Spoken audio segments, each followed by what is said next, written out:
I'm Fred Kaffenberger. This is March the 26th, and I'm interviewing Mrs. Fred Kaffenberger at Sleeper, Missouri. Yes, the Sleeper, Missouri. And we're just talking about some of the things that she's experienced and something about her life. And today would have been my 61st wedding anniversary. Oh. You were married in 1927. Okay. The 26th of March. Let's start with, where were you born? Laird, Missouri. And where's Larry? It's out towards Corporate. And where's Corporate? Well, Corporate was a little town that my grandfather Corporate established the post office years ago. And he sent in a lot of the neighbors' names and different names to be called Corporate. When the papers come back, it was all wrote up with the name of Corporate, Missouri. But he did not send his name in for it to be named Corporate, but the government named it Corporate. And this is located near Lebanon, Missouri. Yeah, I don't know how many miles from Lebanon, but it's out northwest, I guess. Northwest. And who was your mother and father? My mother was Florence Parker. My father was Oliver Shannon. They was married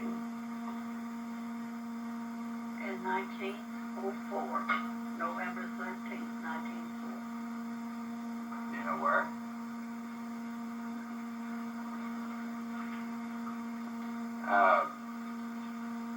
Married in Lebanon, I'm asking about. Was Justice Caesar.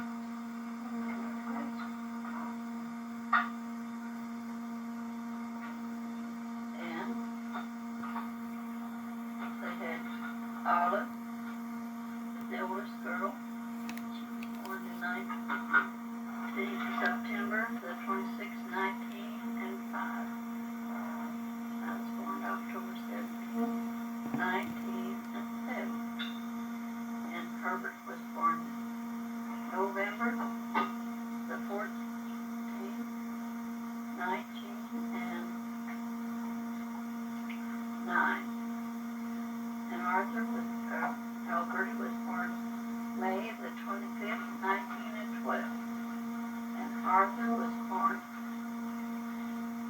October the 29th, 1914. What do you remember? You were born 1907? Yeah.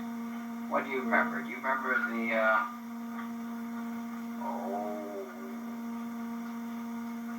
I remember the day that Herbert was born. I was 2 years old. 2 years old? We Okay. lived in a two-room house, and I had a bed in the kitchen.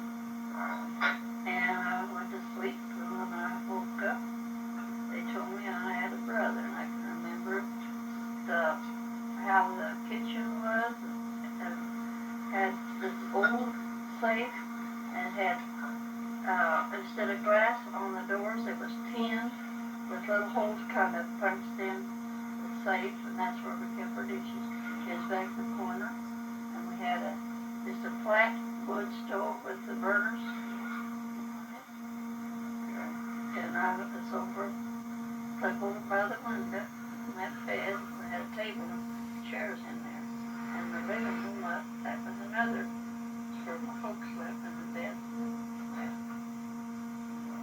It's just a two-room house. What happened? Do you remember the midwife coming? Was there a midwife or a doctor? No, it was a doctor. Doctor. But my mother's mother delivered me in Corporate. Alright. Dr. Herbert delivered Herbert. Okay. And then when I was 4 years old, we moved to Oakland. And there was several covered wagons making the trip. And some in between the wagons, they drove the cows, stopped like that. how many people moved to Oakland? Well, my grandpa, Shannon, had already moved out there to Oakland and had a place. And his name was Jacob Hayes Shannon. Dick Hayes Shannon. All right, here's your grandpa. Yeah, and he had lived out there to Oakland, and we were moving out there, and I guess Uncle Will, I don't know, several people had wagon loads, and Edmund was driving this team as my half-brother, and I started to get from the back up to the seat, and I fell overboard and fell down on the double trees between the horses. And he grabbed me by my leg and kept me from getting down there with it and kicked me probably in the head or Oh, sure, yeah, that's quite a fall, wasn't it? Yeah. And we lived up north of Oakland for about a year or so. Then we moved down to a log house for just 2 or 3 months till the parsonage where we moved was empty. And there was snakes there, just worlds of snakes, of all kinds, whip snakes and everything. And we had a bed in the kitchen and it's loft and a great big living room out front. And Herbert and Edmund slept in the kitchen on the bed, and my mother's making up the bed one morning, and there was a big black snake stretched right out under the pillows. And I don't know whether it'd been there all night. Anyway, I was in bed with them, and every night we'd have to look and search through the bed, see if there's snakes in our bed. What was life on the farm like? Well, I worked out, and